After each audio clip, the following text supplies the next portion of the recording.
She's all right when you get to know her. This is my podcast, and it takes you from your restrictive, toxic, life-limiting 9 to 5 into a life on your terms, full of freedom and flexibility as a self-employed virtual assistant. So whether this is your first introduction into the possibility of becoming a VA, or perhaps you've been doing a bit of Googling already, I'm going to get rid of the overwhelm, rid of the self-doubt, and show you that this life is possible. I've not just started this rodeo, you know. I'm Catherine Gladwyn, and I've been doing what you think is impossible since 2015. Shall we get started? Just so you're not confused with how this podcast episode starts, I always hit the record button before we go into the actual episode content, if you like. And I thought I'd add this one in because we have a bit of a giggle and you can see how things work. You join us just as we were talking about being on busy Zoom calls. I'm always looking at other people as well if it's a busy one. I'm thinking, yeah, see what everyone's doing. Are they interested? What's everyone thinking? yeah, is she really led on her settee? Yeah. What is that in the background? Yeah. Does her husband know that she's on a call? Because those pants really have seen better days. Yeah, all of those things. But you're okay. I'm fine, yes, thank you. I'm going to turn my camera off because I feel weird talking to myself. There we go. Sorry. That's all right. It also helps with the sound quality because it's not then trying to compete between the image and the audio then. Ah, okay, that makes sense. Yeah. And I don't do those video podcasts because it winds me up when all you can see the host doing is just nodding like a bloody donkey. Sat there in polite agreement with everything that the guest is saying. Yeah. Yeah, it's ridiculous, isn't it? So you've had the questions, and what I'll do is I plan to go through those. Sometimes they evolve, and sometimes we don't need to mention them because we've mentioned it in another way, or it just doesn't flow in that way. I will try and bring them in. Like I said to you before, if I ever ask you anything and you're just not comfortable answering it, then just say, and that bit won't go in the final version at all. Okay. I will send you the edited version as soon as I've done it for you to approve. Okay. And then, but and then of course, if you start saying so, you will notice that I sometimes lose my train of thought, and I have to stop and think, and I can edit all of that out. So if you have to do that, by all means do. Don't panic. Don't think you're wasting anybody's time or anything like that.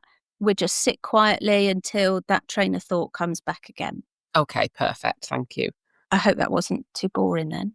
No. Here's the housekeeping. When I used to work in a call centre, it was like, I just have to read you out the direct debit indemnity guarantee. Oh, I know that thing upside down, back to front, inside out. So when I get it now on calls, I'm like, oh my God, okay, if you must. yeah. And you just switch off, don't you? And they say, do you agree? And you're like, I'm not actually quite sure, but yeah. Yeah, I need to pay my bill. So yeah, sure, I agree. I don't know what I've agreed to, but it's all right. If I don't agree, what am I going to do? Call and pay council tax every month? I don't think so. So many people just trying to cover themselves all the time, aren't they? Yeah, massively. I remember when me and my mum first started going to Florida, and that was about 20 years ago now. And we used to comment then on how much America was a blame society. And there was a lot of suing people for anything and everything. And we weren't like that then. No. But over that 20 years, I feel like we've caught up with them. Definitely. What always used to make me laugh about America as well on the TV, when they advertise like paracetamol or, their equivalent, Tylenol or something like that, all the terms and conditions and what to be aware of, just to make sure they're not like sued in the same sort of vein that you were talking about then, like everyone covering their arse. Yeah, it's crazy. But it's even crazier is how much we have caught up with. I don't think we're quite as bad as America, but we've definitely gone down that road a bit. Yeah. Sue them. Yeah, just sue them. Everybody's just out to get what they can get, aren't they, for a quick buck sometimes. Oh, yeah, that's why I send you a recording before I make it live, so you can't sue me. Yeah. A final refusal before it goes anywhere. Yeah, I know you've been to America. I know you know how this shit works. I haven't got the energy to sue anyone. They'd have to do something pretty bad for me to go down that road. You just can't be bothered, can you? I'll tell you something funny, right? I took Chloe to Florida when she was about 8. Chloe, my daughter. Yeah. And we arrived late at the complex we were staying in. So we went into the room and I said, we're not going to do anything. We'll just unwind and go to sleep when we can. I put the telly on for her and immediately there was an advert on there and it was for like Cheerios, fruity Cheerios, the different colour ones. Yeah. And her mate from school, Molly, was in the advert floating in one of these Cheerios. Oh my gosh. We were both stood there like in silence going, is it like, well, I was thinking, is this jet lag or is this actually Molly? That's so funny. How random. I know. The colourful Cheerios. We didn't have them in the UK then, so it was even more of a interest. Right, I'm gonna introduce you. Okay. And I might change this later, but because I can add bits in later on if needs be. But okay, so today I'm joined by Lois Bates hyphen Stubbs, nonetheless. I want a hyphen, actually, Lois. Lois is, you probably already know her, but Lois is the owner of LBS Virtual Services, and it's not just Lois anymore. It's a thriving VA agency with what she describes as a powerhouse team of 7. Bloody hell. Do you know what? As we go on to the listeners, you're going to think, oh, she must have been doing this years. You wait for it. So you started the business from a desk in the corner of your council flat bedroom. And in less than 3 years, it's grown into a multi-faceted, there's another hyphen there, agency supporting brilliant women to create businesses that feel clear, supported and sustainable. Sustainable is such a word. I think we mix it up so often with like single-use plastic, but it's so important to have that word in your repertoire as a business owner and think, can I do this long term? Is that going to give me long term pleasure? And so, anyway, these days, as well as being a VA or a high level VA, Lois is also just expanding currently into like coaching and consultancy, helping establish business owners, female business owners. And I love this next line. She's helping established female business owners step into their CEO role with more ease and confidence. She's also, I didn't know this next bit, a home educator.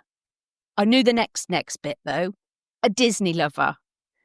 Oh my God, right, where do we start? Let's start from the beginning. So I'm thinking it's probably the 80s, your mum was pregnant. Should we go that far back or should we just start from I mean, that's 41 years. That might take longer than we've got. Let's go back to 2022 then. Talk to me about like what life, so 2022, how long ago was that? 3 years? 3 years. So talk to me about what life was like for you then. If we went back, let's say dead on 3 years, so let's say we were in May 2022, things were pretty horrific for me, to be honest with you. I was stuck in a council flat that had never been intended to be our long-term home. It was a stopgap for me when I was a single mum to my son, and just through lifing as it does, we ended up there as a family of 4. And it was just a miserable place to be. The estate itself had got a lot rougher while we'd been living there. Hang on. It had got rougher while you were living there. Not because of us. Oh, right. Okay. No, to clarify, around it had gone from being quite a nice family estate to not so much a nice family estate, shall we put it that way. The space itself was too small for us because in the back of my head I'd had that we wanted to move for a really long time. Things had started to get quite run down in the flat. Then monetarily we just didn't have the funds to do the work on it that was needed to be done. I was in a self-employed role, but it was a very weird self-employed role, you know, where the bigger companies take you on as self-employed and it's really solely for their benefit and not yours. It basically means they can pay you less than minimum wage and not give you any perks or benefits whatsoever. So that's where I was at. Money-wise, I worked out that I was earning around £7 an hour. Now, if you keep in mind that was 3 years ago, that was way below what the minimum wage is. And we were just really struggling. My head wasn't in a good space. My body wasn't in a good space. My career wasn't in a good space. It was just a really awful, dark time. So then, as we kind of thought things were pretty much as bad as they could get, my husband was made redundant. Now, he did get an okay payout from that because he'd been there for quite some time. But rather than doing the sensible thing with that money, we decided to book a holiday to Disney World. Do you know, this is what I love about you, Lois, is you just grab life by the balls. You know, you want to do something, you're going to do it, and that will become apparent, even more apparent as we go on. But let's just go back a minute. What is it with these companies? I don't think I've heard this, that they claim to want a freelancer and they're only willing to pay low wage. I guess it's the same as these like things that we sometimes see as VAs, these in inverted commas job opportunities where people come into groups and say, we need you Monday to Friday, 9 till 5, £10 an hour, call answering, or, you know, something like that. You'll be self-employed, work remote. I guess it's similar to things like that. And I just delete them in our Facebook group or, you know, well, and delete the person. But I never thought it's because they're trying to get out of paying proper money, you know, as if fucking life isn't hard enough as it is. Ugh. And I didn't know you were a single parent. I thought the boy and I thought both of your children were your husbands, and well, I guess they are now, aren't they? Of course, but so Christ, you know, you had that struggle as well, and no doubt, you know, the guilt that comes with being a parent, and then getting them to school and any after school activities, and you mentioned just briefly that your mind wasn't in a place where you wanted it to be, and I think that is the catalyst for so many people to make that change in their life, to really assess everything. And you know, I can chuckle at you using your husband's redundancy money to go to Disneyland, but it was an opportunity. You would have used that money if you were financially okay to do the same thing. And it sounds to me that perhaps you were in a place then that you just needed to step back from it all. You needed to like think, oh, so what, you know, what's going on? Why isn't life great at the moment? And not many of us get that opportunity until it's too late, until our mental health is really affected and we're stuck in employment and we don't know how to get out. But I think what your story is going to tell people is it is possible. There is a way out. I love that when you asked to come on the podcast, and I love that, and I jumped on it. I wasn't even like shy about it. I jumped on it. I think I'd put it out into the universe for you to ask anyway. And I remember messaging you and saying, is there anything specific you'd like me to cover? And you just mentioned quarter on the floor. And I just think that's a brilliant phrase. But what is that? What's that got to do with what is quarter on the floor? You know, it's not a Sophie Ellis Bextor. Sophie Ellis Bextor. There's another hyphen there. Tell me about quarter on the floor. So yeah, quarter on the floor ties directly into where this story was going. We'd booked this holiday to Florida and off we went.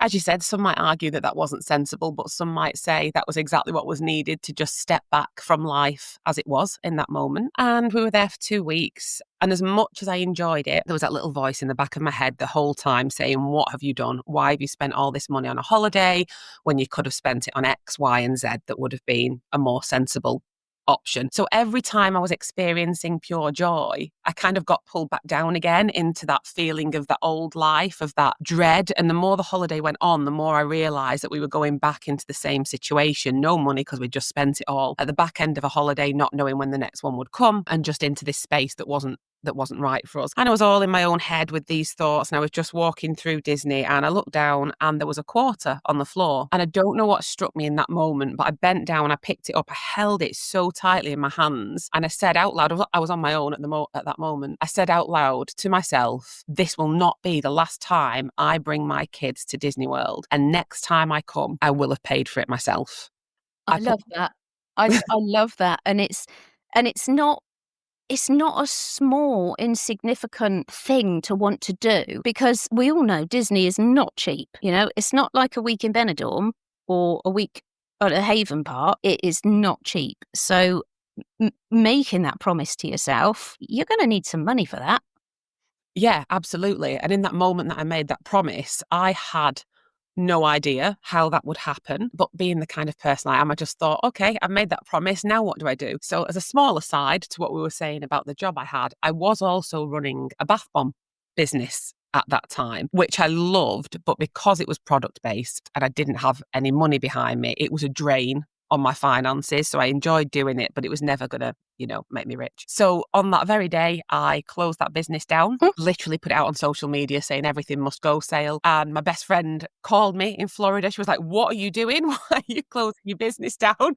Have you lost your mind? I said, no, I just need to change. I can't carry on like this. And I swear to you, so just to give some time context here, this was September by this point that we were in Florida. I said, I promise you by this time next year, I will have left my other job as well. So she said, well, what are you going to do? I said, I don't know. I've no idea. And she said, have you heard of being a virtual assistant? And I said, no, I haven't. What's one of them? So she told me a little bit about it and she said, you know what? Let me send you some links because I've been looking at this and I think it could really suit you. So she did, sure enough, that evening, send me links to your TikTok. She did send a couple of others as well, but yours... No, she didn't. I'm cutting that bit out. Hang on, it's going to a compliment, I promise you. Yours stood out above the others. So I was just like, okay, they can go away. I'm going to watch Catherine's videos. And I just binge watched for the rest of my holiday. Every evening that we got back to the room, I was just binge watching everything. And I was like, this is it. I can do this. I can absolutely do this beyond a shadow of a doubt. And so I got home and I can't remember the exact time frame, but it was within literal days. I bought your starter guide because you even mentioned to me it was the end of September, so I'd not left it that long, obviously. Got my business registered and away I went. No, this shows so much tenacity, which is something that we need in business, but also so much confidence. But I had the privilege of I might cover this a little bit later, but I had the privilege of working a little bit more closely with Lois than I have the privilege of doing these days because of my health. But so a lot of you might be thinking, oh yeah, but Lois, she was confident, she just does things and da da da. So we'll cover that in a minute. If you're listening and you're thinking, yeah, but I've got this imposter syndrome, I can't do that. Lois is different, because you got to keep listening. Another thing that I go on about a lot is the algorithm. So a lot of aspiring VAs, I'm going off topic, but it's very important. A lot of aspiring VAs think that the VA world is oversaturated. But I think the fact that Lois in 2022, it's only 3 years ago, didn't or hadn't heard of a virtual assistant, didn't know anything about it, shows how the algorithm works. At that time, Lois's algorithm would probably have been filled with bath bombs, Disney, but it wasn't showing her anything to do with a virtual assistant because she'd not been looking at that. It hadn't come into her life in any way. And those that think that the VA world is oversaturated, it's because you've been searching for it. You've been looking at it. You've been talking about it. You've been listening to podcasts, blah, blah, blah, blah, blah. And so your phone or your computer is showing you every bloody article that's ever been written about virtual assistants. So I think that just that one little line that Lois has given us there is really important. So have I butted into your story? Well, yes, I know that kind of brought it to a natural pause of what you were saying there, because I guess the next thing leads into, well, what you know very well as my period of self-doubt that came next. Absolutely. So, I mean, let's talk about you enjoyed, like, you just binged watched all the TikToks and stuff like that around being a virtual assistant. But what were your initial thoughts? I mean, you said, I can do this. Were there any occasions where you thought, actually, I can? Not in terms of my ability, but in terms of getting my name out, yes. Now, not initially, because when I throw myself into things, I do tend to do it without overthinking. And that's a good thing and a bad thing sometimes. So, but then obviously the reality of a situation hits, and I remember it just took me such a long time to get any momentum. I will hand on heart say that marketing is not a natural skill set of mine. I've learned and got better at it as time's gone on, but it's not something that came to me naturally. And I Okay, just to say at this point, Lois is lying, because if you've seen her marketing, before I say anything, don't go and connect with her on LinkedIn because VAs aren't her target market, but by all means follow her. Yeah, her marketing's brilliant. So Lois was lying then. Well, thank you. It is great. Okay, it doesn't feel like a natural skill, shall we say. I will acknowledge I have got better at it, but I'm very impatient as well. Or again, I used to be. That's something that's changed. Now I've been in business a little while. I've learned more patience, but I was definitely someone who thought I would just start a business and overnight it would be a success. And Catherine, I know you know this. I used to be sad all the time of so-and-so only started 3 weeks ago and they're saying they're full and why isn't this happening for me? I didn't land my first client until the November, so it took a couple of months to actually get a client, and which now sounds ridiculous.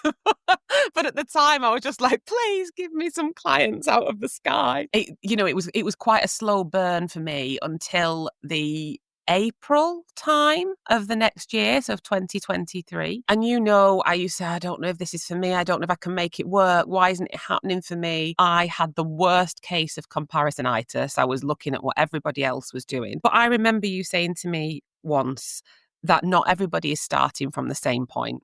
Some people already have a big social media following for whatever reason. Some people have people within their old jobs that want to have a virtual assistant. Some people have family members that own businesses who want virtual assistants. Some people class full as 10 hours a week, so you can't base your story and your success off somebody else's. And I think that was like one of the most powerful things that kept me going, really, was to think, yeah, actually, I don't know what's going on behind the scenes of these people, and I'm on my own timeline. And so I persevered and persevered and persevered. But then when it took off, it skyrocketed, just exploded beyond what I ever could have imagined.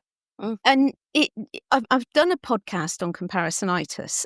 All the points you raise, I've covered in that podcast. You get, like you say, you get people that say, oh my God, I only started 2 hours ago and I'm at capacity. Okay, I'm massively exaggerating that, but I only started 3 months ago and I'm at capacity. But their capacity could be completely different to anybody else's. As Lois said, some people may only need to fill 2 hours a day. What's that? 2, 4, 6, 8. That's 10, charging £35. That's 350 a week. That might be all they need because perhaps their partner brings in enough money or anything like that. But comparisonitis really is difficult. And I giggled to myself because I've just found the screenshot I was looking for. I've started painting to help with my mindset a little bit. And so I've got another Instagram account where I put my paintings. And I was scrolling through the other day on that account and it said, Instagram, oh, hi, we noticed you painted today. Here are 30 reels of artists better than you. And I screenshot it because I thought, I want to try and word that with virtual assistants. It's almost like we scroll through these social media sites and the social media site is saying to us, oh, I heard you wanted to be a virtual assistant. Well, here's a load of people that have been at it less time than you and are so much better.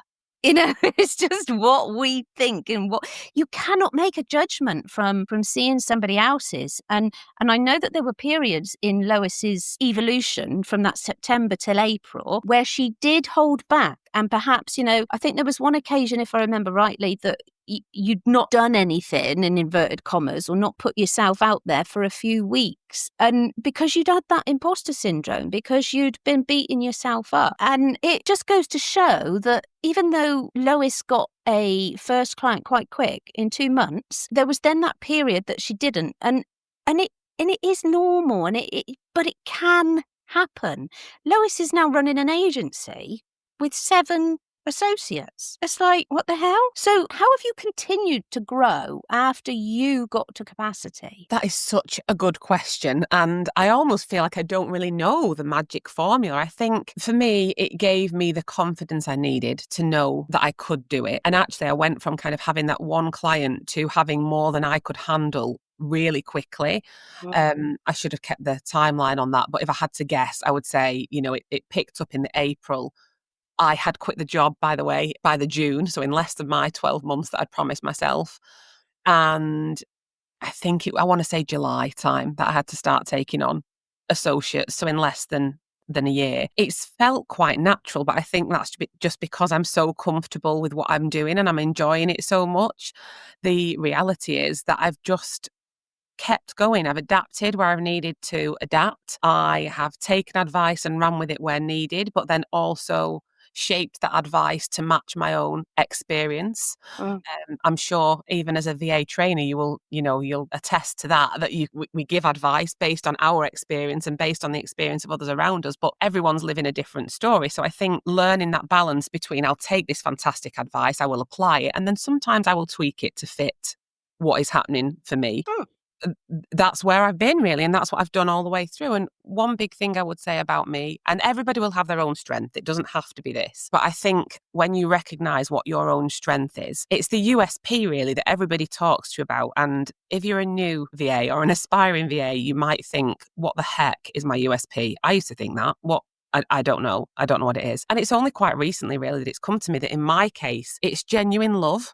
Like my whole being, my whole business runs on love. And that might not be what would smack you in the face as what you should call a USP in the beginning, but actually that's it, because that's why people come to me over and over again. I've had clients say, I came to you because I feel safe. I came to you because you make me feel protected. Yes, yes, yes. It's for anybody that doesn't know, because I didn't, a USP is a unique selling point. So something that makes you unique. And a lot of people think that they need to niche to a sector to make them unique, and they don't. There is something unique about you. It can be anything. It doesn't need to be unique as in nobody else has got it, because there are lots of people like Lois that just emit this love for what they do.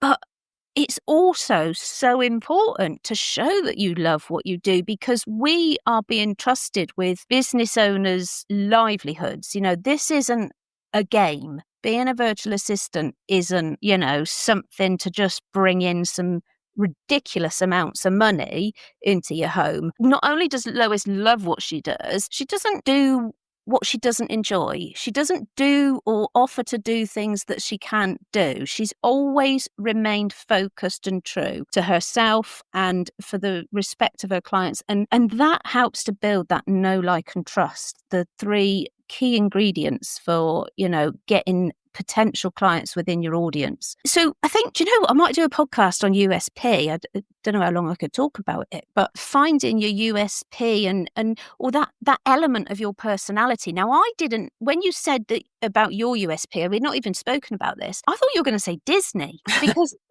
even something like that would draw like-minded people in. You could talk about Disney. I'm thinking about, other listeners, not telling Lois how to run her business.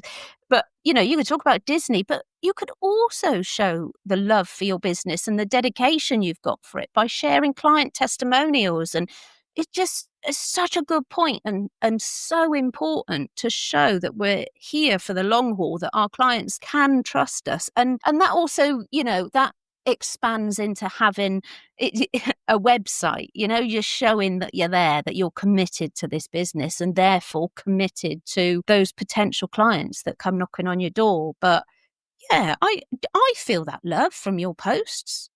Good. Then I'm doing my job well then.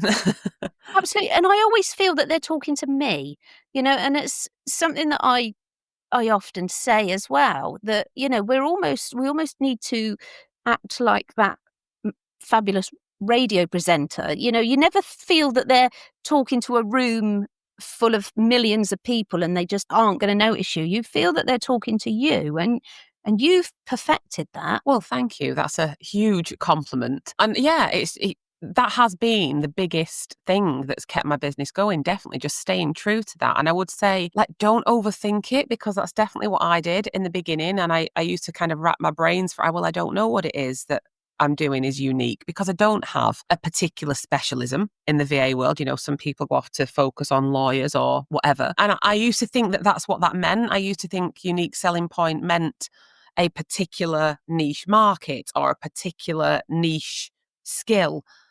And it's not necessarily that. So I think sometimes trust your gut and go with something that is special or unique about you. Mm. Yeah. And you get some people online that share their humour. I mean, I'm not going to mention who she is, but there's a VA, and I'm just waiting for her to have been in business a little bit longer, but I'm desperate to work with her because of the humour. Her humour is my kind of childish kind of, if somebody blows off, I still laugh like I'm 8 years old. But yeah, it's hard to do that when you're moving from, I know you weren't in a corporate role, but you'd been in roles like that where you had to represent somebody else. And it is hard to make that transition sometimes. And sometimes we're quite surprised with who we are. Do you think? Oh, absolutely. And even now, I still struggle with that sometimes. I still have maybe not 1 foot, but half a foot in that kind of 9 to 5 corporate mentality. And I've not had a corporate job for over 10 years now. But it's, it leaves you with a bit of deep-seated trauma when you've been in that area for a long time and since you were very young and very impressionable. So it's a question I've never asked before, and I quite like it because I think a lot of us will make that change where as we become more confident with our marketing, we find things out about ourselves that we didn't even know existed and that perhaps we didn't know that people would hone into. Like, have you found out things about yourself? Absolutely, without a doubt. It's like holding up the most magnificent mirror, and when you attract your tribe, they just shout back at you in the most love-filled way to give you all these. They're not even compliments, really. It's just natural feedback. And you look at yourself and think, oh my God, it's like the best, shiniest version of yourself you could ever have imagined Yeah. being shown back to you from the people that are around you. And it's amazing. It makes you stop that self-doubt, everything that you've thought bad about yourself, you suddenly think, oh my God, look at what people think about me. That's amazing. I didn't even realize that thing about myself. Evolution in the business is scary when you look back. I think it was, oh God, who was it? This morning I read on LinkedIn Sophie Lee. This morning on LinkedIn, she'd made a list, or was it Wendy Gannon? They both did it today. Wendy and Sophie both did it. But I've probably seen both of them.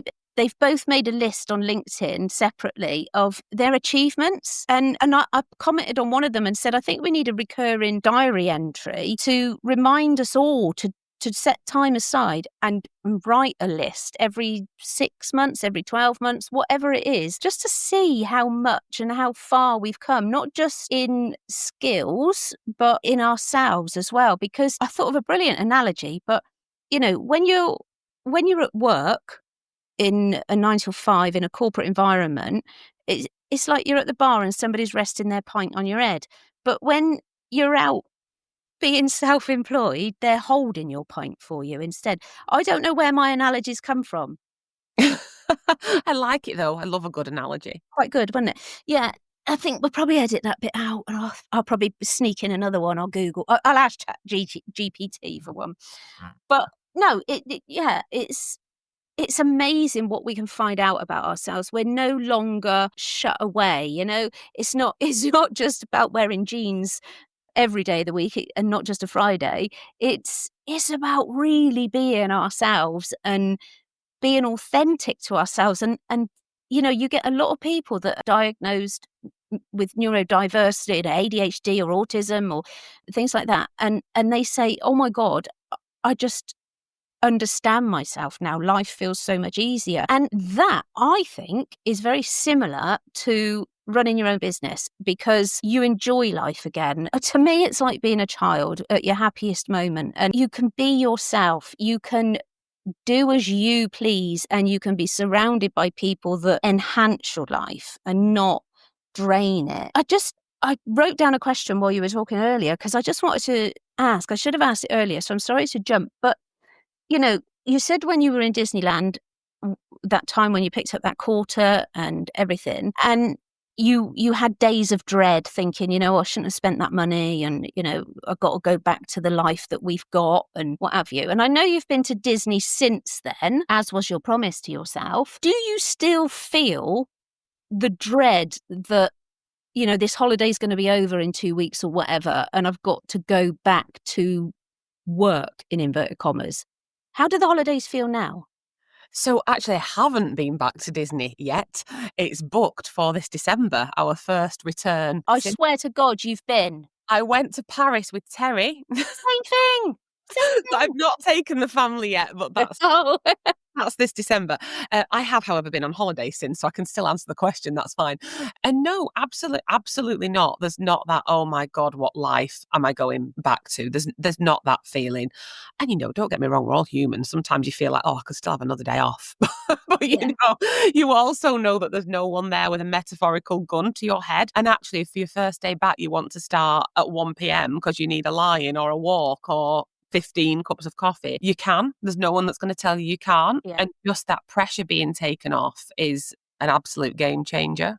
Yeah, I think for anybody that is still employed, I think that there should be a phased return, after annual leave. Like if you've had long-term sick, because I was employed when I had my first and second surgery, I think, and I had a 10-week phased return. I think we should all have that after annual leave. But yeah, it's when you go on holiday as an employee, I used to find that the first couple of days were adjusting and becoming yourself again, just sort of the shoulders drop in. And then the last couple of days was the anxiety and the disappointment and the feeling of, sadness that it's all going to be over again. And you've got to just not be yourself for a while. Your days, there's controlled pushes and pulls on your days. And I never get that anymore. My partner looks forward to our holidays. And don't get me wrong, I very much look forward to our holidays as well. But I enjoy every day just the same. And I never get that dread. It's crazy. It's lovely, isn't it, to not have that disappointment. Absolutely. To have a life that you're happy to go back to. And as you said, it doesn't mean that you don't long for and look forward to holidays. Of course we do. We all need a break, no matter how much we love our jobs and our lives. But the coming back and not having that dread is, yeah, it's amazing. And actually, it's funny that you've said that, because I think we do that human thing sometimes as well. We all do it where, the life we once dreamed of is now ours and it's now our normal. And I think sometimes it's really easy to forget just how bad that was, that feeling of being in a corporate role or any job really that you just hate, a life that's not serving you. Yeah, I'm glad you've reminded me of that really, because it's not something I've thought about for a little while. No, and all you need to do, like I was scrolling through my saved reels on Instagram yesterday looking for something, and it was really quite interesting because I thought, oh, so it's full of watercolour paintings at the moment because that's where my mind is now. Before that, it was stupid bloody videos that I could adapt to for my own Instagram, and then it was something else that I was interested in, and you can almost see your life as it was. And I expect it's the same if you go through your phone reel as well. You can see how life has evolved through the years of being in business, and you can look at sort of old photos and think, oh, that was a bank holiday. I don't even know when bank holidays are anymore. But it's another thing as well. If any listeners are not yet VAs, it can become so easy not to take a break because you're doing something you enjoy. And it's not until you take that break that you realize you've been working so hard. So do have breaks. I have every Monday off and the Saturday and Sunday, obviously, as well. And I try and make sure I don't do anything because the breaks are so important. Right.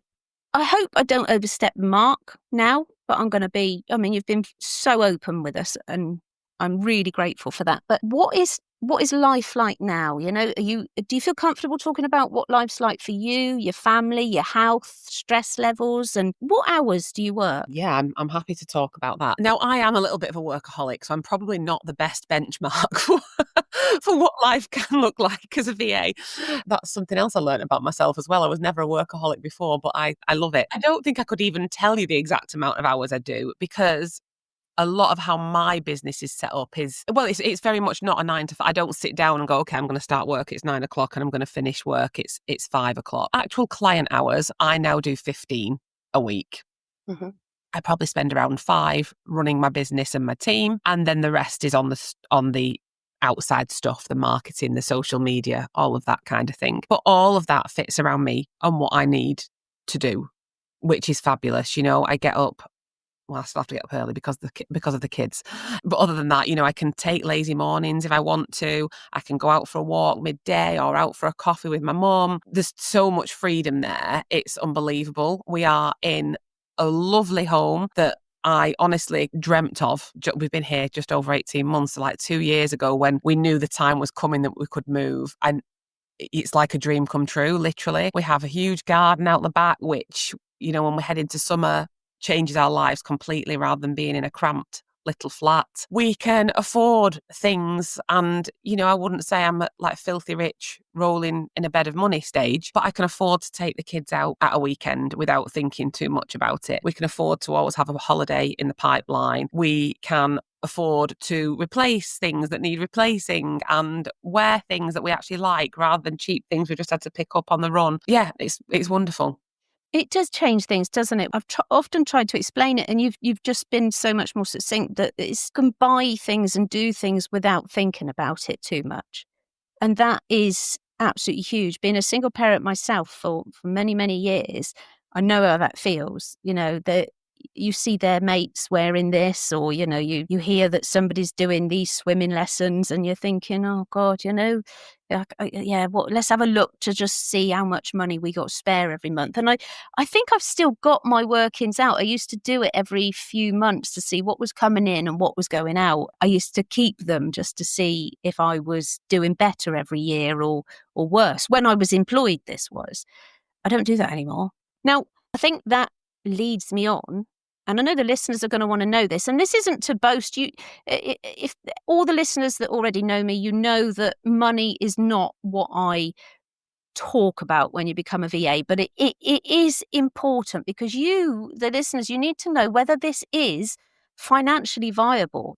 Is it sustainable, as that key word, and is it real that you could quit your 9 till 5 and live comfortably as a VA? Now, let's remember that Lois is still a VA herself, but she's also got 7 associates. Now, Lois, I understand that you had to become VAT registered. I did, yes. And we've not actually yet been in business 3 years. Yeah. Are you happy to share why you became VAT registered? Because I had to, because last year's turnover was just in excess of 96,000.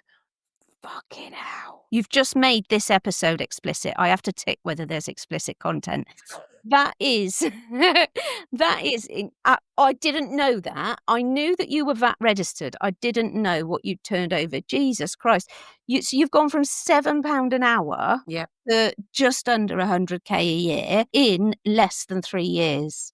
Yeah, it'd be 3 years in September that I started. So yeah, just less than 3 years. Crazy.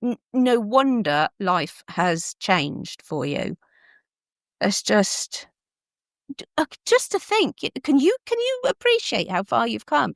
Do you ever have moments of reflection where you doubt yourself in any way? Because you really shouldn't. I hope that you wake up every day and think, I'm pretty good at this. I am very British, meaning I'm very self-deprecating. So I probably don't give myself as much of a pat on the back as I should do. But yes, I'm absolutely able to, when I can get out of my own head, sit back and go, wow, you really did that. And I hate this saying really, but I often think to myself, people like me don't do this, but they do, because I have. Define me. Put that me in a circle. What elements of you did you feel don't deserve it? Just being a very ordinary working class woman from the northwest of England.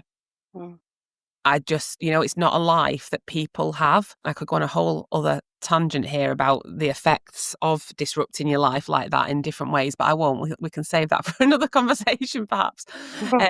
But yeah, it's very easy to just think you're not worthy of more when that's all you've known. And it's mind-blowing to think that I've grown a business of that magnitude. That's money that I didn't even know was possible 3 years ago. Like, that was money in my mind that the elite were on. Like, it's just, yeah, it blows my mind. Yeah. And you said the word elite. That was ringing in my mind. It's either an ad or a post somewhere that, we're never told that you can run your own business when you're older, if you like. We do feel that that business is for those that we class as elite, those that have perhaps got a family member already in business. It's been handed down generations, or you need, a practical skill like building or something like that. But this is so achievable for everybody. And you're saying that, you're up north as well. The cost of living up north is not much different to down here, but jobs are scarce, and it's a lot different where you are than it is down south. And again, this is why being a virtual assistant, you can do it from anywhere. You charge what the average is now, £34 an hour, wherever you're located. Up north, Wales, Scotland, wherever, it opens up so much more for so many people that were financially restricted in the past. And I just think that's wonderful. And that's why I try and get the message out to so many people. I think your story is fantastic. And I think it's inspiring for people of so many walks of life. Thank you. And yeah, you're right. It does. You said before it's not about the money, but it's a double-edged sword almost. It's not about the money, but it is about the money in a way. Like it's about the life that gives you. It's not really about the numbers, but it's about the impact of those numbers on your lifestyle when Yeah, you've opened up your income ceiling like that. And now I believe the sky's the limit. absolutely. Money gives you less, you have less stress. You still got stresses in your life, obviously. If one of the kids is having a rough time with bullies or something like that, or your husband's not very well, anything, we still got stresses and pulls and things like that. But the money certainly does help take away other stresses. Absolutely. And it's interesting that you just said that about having other stresses, because just recently my husband unexpectedly lost his job. And, despite knowing that there is enough money coming into my business, it's still a big drop to our family income, So you do sort of go, oh, but there's a difference between, oh, we better do something and sort that out, and, oh my God, our whole life's going to fall apart because you've lost your job. Yeah, and it will make it easier for him to hopefully find a job because there's not that pressure. Because you also see that sometimes in people's marketing where they really feel like they need a client because they haven't been marketing consistently.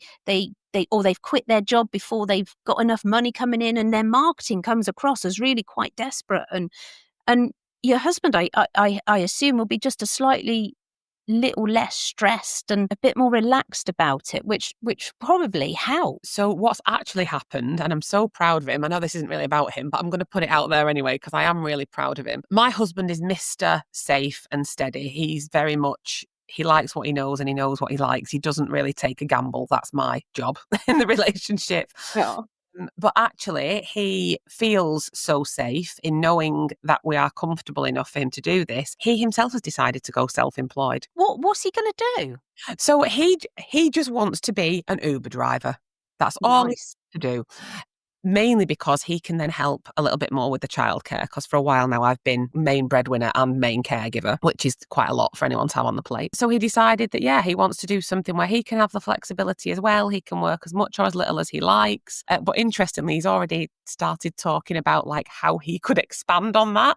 So it's like he's seen what I'm doing. He's like, okay, so Uber driver today, maybe an owner of a fleet of cars tomorrow, So it's really opened up his mindset, which is amazing. Well, you've shown him that anything's achievable. Yeah, exactly. Broken through that ceiling of what we see as our limits. Yeah, absolutely. And I love that, the sky's the limit. You now set your own income ceiling.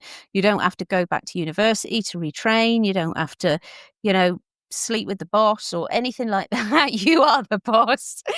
And you set your own income ceiling. I absolutely love it.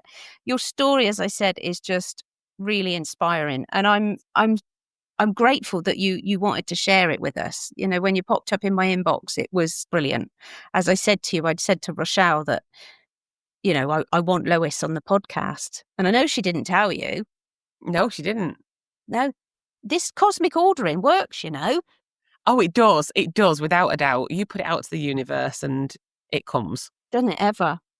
So are there plans to continue with your VA business?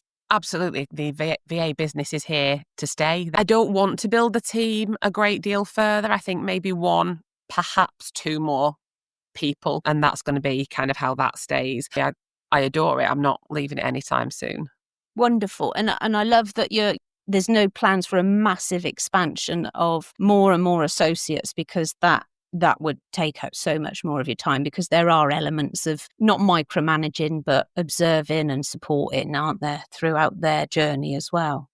There are, yeah. And I know that obviously your kind of ideal audience isn't really thinking about that yet. But yeah, that's something to just bear in mind. As and when people do get to that point, you do have to factor in a little bit of people management when you start growing a team as well. And I'm very lucky that we've got a real family vibe between me and my team. And that's how I like it. And of course, every time you expand, there's that. You've got to work on that welcoming the other person in, and I don't want it to get too big where the group chat is too noisy and you can't No. all the things about all the people. I love to know what's going on with my team, when the birthdays are, when the kids' birthdays are, when and where they're going on holiday.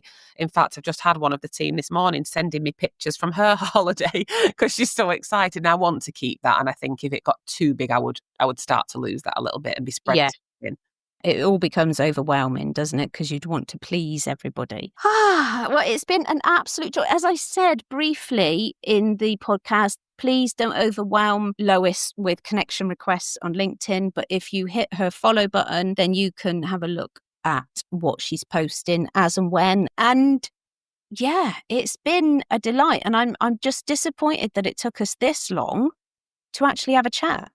I know, it's crazy, isn't it? Like, you've been such a big part of my journey, and I know I say it to you all the time, but I just wouldn't have done it without your guidance. And yeah, we've never had a sit-down chat.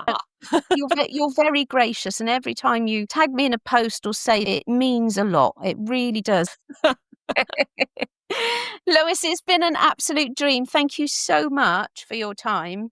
You're very welcome, and thank you for having me. If you're ready to reclaim your independence, then subscribe to this podcast because there is so much I'm going to give you. You got to subscribe on your favourite channel, it says. What channel? I ain't going to be on the BBC, am I?